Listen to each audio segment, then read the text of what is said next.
പശ്ചിമബംഗാൾ ഗവർണറും മലയാളിയുമായ doctor CV. ആനന്ദബോസിനെതിരായ ലൈംഗികാരോപണത്തിൽ police അന്വേഷണം തുടങ്ങി. ഗുരുതരമായ പരാതിയാണെന്നും കേസെടുക്കുന്നതിൽ നിയമോപദേശം തേടിയിട്ടുണ്ടെന്നും പോലീസ് അറിയിച്ചു. അതിനിടെ രാജ്ഭവനിലേക്ക് പ്രവേശിക്കുന്നതിന് പോലീസിന് ഗവർണർ വിലക്കേർപ്പെടുത്തി.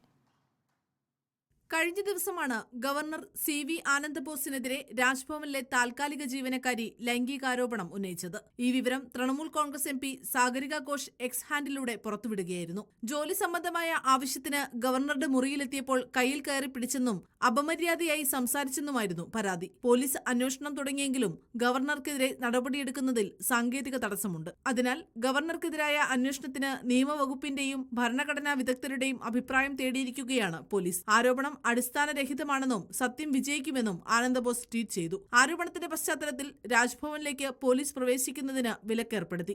മന്ത്രി ചന്ദ്രിമ ഭട്ടാചാര്യയ്ക്കും രാജ്ഭവനിൽ പ്രവേശിക്കുന്നതിന് വിലക്കുണ്ട്.